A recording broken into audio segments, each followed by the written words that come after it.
حبايبي دي هنا يا جماعه الكفته زي الفل ازاي ما شاء الله. السلام عليكم. النهارده هنعمل معاكم وصفه جديده. معانا رز مصري مغسول ومتنشف في المصفى، وعندنا بصل مفروم، بصلتين كبار، معلقتين كبار توم مفروم، دي ايه، كزبره وشبت وبقدونس ربطه من كل نوع، كزبره وايه وفلفل اسود وكمون ومعلقه بيكنج باودر كبيره. تمام. وعندنا فلفل مفروم اختياري،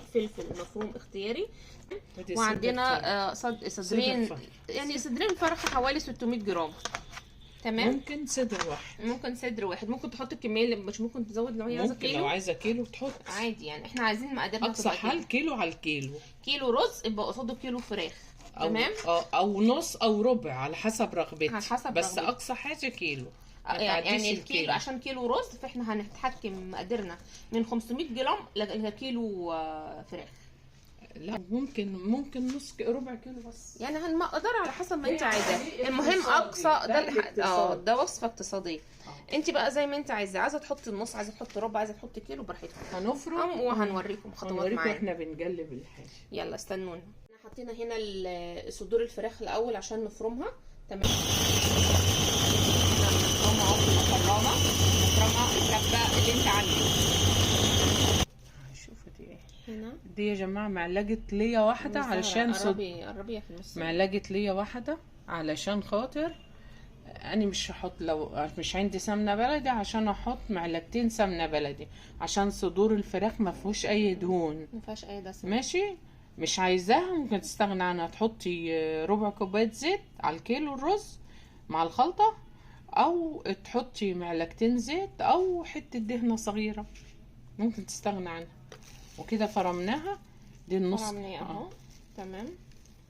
عندك عايزه تجيبي لحمه حطي، بس الفكره دي جديده ليه؟ لان الناس بتطحن الرز وبتطحن البصل وتطحن مش عارفه ايه، وبعدين تروح عاملاها. لا، وكمان في ناس مش عندها يوريك اسيد، ما بتقدرش تاكل اللحمه، فيبقى عندك الفراخ. في ناس مش عندها امكانيه ان هي تشتري اللحمه، يبقى عندك الفراخ بديل. مش عايزه تحطي ما تحطيش، يعني ممكن تجيبوها مفرومه، الفراخ مفرومه لو انتوا عايزين، مش لازم يعني مش نفس الخطوات بالظبط. انا بقلب الفكره وانتوا تعملوا اللي يريحكم. بقلب الخلطه كلها على بعضيها على الرز من غير طحن، مطحون سليم اهو. على فكره يا جماعه نفس الخطوات دي ممكن تعملوها مع اللحمه عادي خالص. طب هنقلب الخلطه بس عشان محدش يقول ايديكم مش عارفه ايه، واحنا هنقلبها ونوريكم بعدين. كده هنبدأ نضرب بقى لغاية ما تاخد النعومية اللي انت عايزاها، بس مش تنعميها لدرجة ان تبقى عجينة، هتبقى مكتومة ومقفولة من جوه. على فكرة ممكن مش انا مرة جربته، يعني مرة واحدة في حياتي ضربته نص والنص التاني لا، عشان يطلع مش مكتوم، وكان تحفة بصراحة. لا ما انا مش اضربه قوي للاخر، يعني مش انعمه، بس انا بحسها مش منضرب كتير بيبقى تحفة، مش بيبقى مكتوم، وكل واحد على حسب ما هي بتحب تعمل ايه. حاطين اهو طبعا عشان الكبه مش تبوظ، نحط كميه بسيطه يا جماعه، وانتوا بتخبطوا عشان مش الكبه مش تقف معاكم. هنوريكم برضو. السلام عليكم. هنكمل معاكم بقيه الوصفه يا جماعه. احنا كنا المفروض ان احنا هنعملها في الكبه، بس عشان المصداقيه واحنا بنعملها الكبه باظت. الحمد لله، قدر الله ما شاء فعل. فعملناها عند الراجل، نزلنا عملناها عند الراجل وفرمناهم كلهم على بعض، خلطناهم عنده في المفرمه، مش كل حاجه على حده، لا كلهم مع بعض. يعني انت قلت للراجل يفرمها ايه؟ يعني مش 100%، لا 80%، عشان مش تبقى ناعمه جوه، عشان مش تبقى مكتومه. يعملها 80%. تمام. عشان ما تبقاش مكتومه. كده بقى هتفرميها بقى برضو في الكبه عندك في البيت. انت هتعملي كوبايه رز مع صدر فرخه على جدك في الكبه دي عادي، اخلطي الخلطه كلها على بعضها. وفي ملحوظه، لو هتحطوا البصل تفرميه وبعدين تعصريه وتشيل الميه عشان مش يبقى طري منك. لو احتجتي العجينه طلعت ناشفه حط الميه عليها، طلعت مظبوطه خلاص شيل الميه، تبلي بيها اي حاجه. تمام. احنا هنا يا جماعه عملنا هو ده اللي جبناه من عند الراجل، فرمناه. المفروض كنا نعملها في الكبه، بس الكبه باظت وقدر الله ما شاء فعل. جبنا هنا طبعا زيت في طبق. تمام. عصنا ايدينا بيها كده، وبعدين ناخد الحته وانت على جد زي ما انت عايزاها. ونصبحها كده. بنقعد ايه على تعملها حسب كده العجينه جميله عشان بصراحه، مش محتاجه عمايل، مش محتاجه ان احنا نصبغ عشان تصبغ، عشان ما تفكش وتفرفط منك في اما تيجي ده لو تحمريها. لا، لكن العجينه مظبوطه مش محتاج. ويفضل مش تفرميها يا جماعه، يفضل كمان ان كنتوا مش حتى لو هتعملوها في البيت مش تنعموا الفرم ناعم جدا عشان مش تطلع مكتومه. تمام. طبعا هنا احنا كببنا اهو الكميه ما شاء الله بالهنا والشفا. بسم الله ما شاء الله، اللهم صل على سيدنا محمد. واحنا هنكمل بقيه البتاع وهنحطها على البوتاجاز، هنحمر ونطبخ معاكم كمان. يلا هنا هو الكفته اللي احنا عملناها معاكم سوا. تمام. بعد ما اللي هي كفته الرز يعني اللي هي بالفراخ. تمام. صدر الفرخه قليناها. تمام ما شاء الله، هي اتنفشت اهي بقت حلوه. شوفوا حجمها قبل، ماشي، وشوفوا دلوقتي حجمها بعد ما ايه. طبعا عشان حطينا فيها بيكنج باودر برضو، ودي يعتبر ان احنا مش ضربناها ناعمه للاخر عشان ما تطلعش مكتومه. تمام كده يعني. تمام.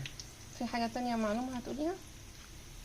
لا، هتتحمر وهنطلعها. هتتحمر مش نشفيها قوي عشان ايه ما تبقاش ناشفه عليك، ما تنشفيهاش قوي يعني، حلوه ذهبي جميله كده ومطلعين. انتبهي لها يعني لانها بتحمر بسرعه. شوف تنفش وجميله عشان دي يعني ايه سبب نجاحها. نطلعها هنا اهو ناجحه، كفته ناجحه، تلاقيها ايه نفشت في البتاع ده في الطاسه ما شاء الله. دي بتثبت ان هي كفته ناجحه وهتبقى ان شاء الله مش مكتومه وهشه.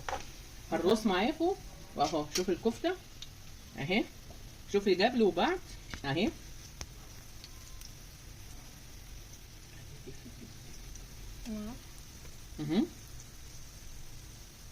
بتوطي النار يا حبيبتي وانتي بتعملي وانتي بترصي، وبعدين تعليها عشان مش تحرجيها والكفته مش تشعوط منك. لما تنزل والزيت مقدوح قوي يقوم الكفته تبقى نيه من قلب ومش تلحق تستوي من قلبها. هي برضو بتستوي عشان اللحمه وكده. دي كفته فراخ يا جماعه، دي فراخ عشان حبايبي. دي حته دهنه على بقيه مكان ما شوحنا اللحمه. هعمل دي صلصه لطبختين او مكان ما شوحنا. عامة يا حبايبي انا بجيب الدهنه حته نص كيلو دهنه ضاني، بفرم واحطه في الفريزر وبطط الكيس كده، وقت ما عاوز اقطع حته. انا طبيعي ما بحطش على طبيخ لحمه، بس انا عملت لكم الكور ده عشان بنتي تصور لي وهي هنا، بس من باب من المعلومه يعني. انا عاملاها، انا بعمل باميه على فكره من غير اي بروتين لحمة. عندي دهنه ضاني حطيت، مش عندي خلاص بعملها وبتبقى زي الفل زي ما اكون حاطه عليها خروف. البصل ماشي، وهوريكم تركيبه مع الباميه في الاخر كده معلومه بسيطه جايز انتوا بتعملوها برضو. هحط الثوم هيتشوح بس، وبعدين هحط الطماطم. شايفين كده تشويحه بسيطه. هنا اهوت احنا شغالين فيه عشان نعمل ايه الباميه. دي كميه الكفته اللي احنا عملناها اهوت. عملنا نصها ولسه نصها حطيتها في الفريزر، مش قادره بصراحه اكمل، عملها فوق التاني او بالليل. لو هعملها بالليل بسيبها تحت على الرف، لو هشيلها لاي وقت بحطها في الفريزر واطلعها من بالليل على الرف والصبح اطلع. البصله دي فيها من بتاعت الكفته. هنحط انا مش بحمر، بحط كده على طول الطماطم. مش تقول طماطم كتير، قلنا لطبختين او 3، واللي طلعت زياده بشيلها. قسمت الصلصه طبعا، يعني عملتها في حله الكبيره علشان مش توجع البوتاجاز. خدت شويه على قد الباميه، ودي هناخد منها للكباب لان هنعمل على قد اليوم بس، والباقي هشيل الصلصه الباقيه. انا عامله 2 كيلو طماطم، حطيت عليهم 4 لون فلفل حمراء من اللي انا بقول لكم عليها. مخلين الصلصه مش عايزه اي صلصه ولا اي حاجه، نفس الصلصه يا جماعه. وهنحط كفته على قد اللي هياكل، مش هعملها كلها. تمام، مش هعملها كلها، كفته على قد اللي هياكل. هنسيبها في الصلصه تستوي. نحط عليها كزبره برضو ناشفه، كمون وملح، فلفل اسود، كزبره اهي، وبتبقى خرافه. يلا بألف هنا. ولما تستوي ان شاء الله هنوريكم الشكل النهائي وبألف هنا. متنسوش اللايك والشير يا جماعه. لايك ان شاء الله هنوريكم باذن الله، والف هنا وشفا لله يا رب. ما تنسوش اللايك والشير يا جماعه. ممكن تحطوا مع الفكره بطاطس هنا، بطاطس مع الكباب الرز، يبقى فظيع فظيع فظيع. ما تنسوش اللايك يا جماعه. هنا يا جماعه الكفته زي الفل ازاي ما شاء الله. ولو حطينا معاها بطاطس هتبقى خرافه على فكره. ممكن نحط معاها بطاطس، ممكن نحطها في الباميه على فكره.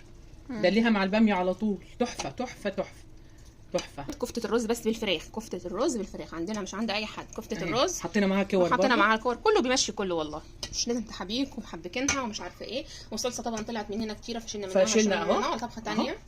ايوه اهي صلصه كتيره في الطبق اهي. وريهم هنفرزنها يعني. واللي عملناه فرزناه الكباب اللي هو كباب الرز.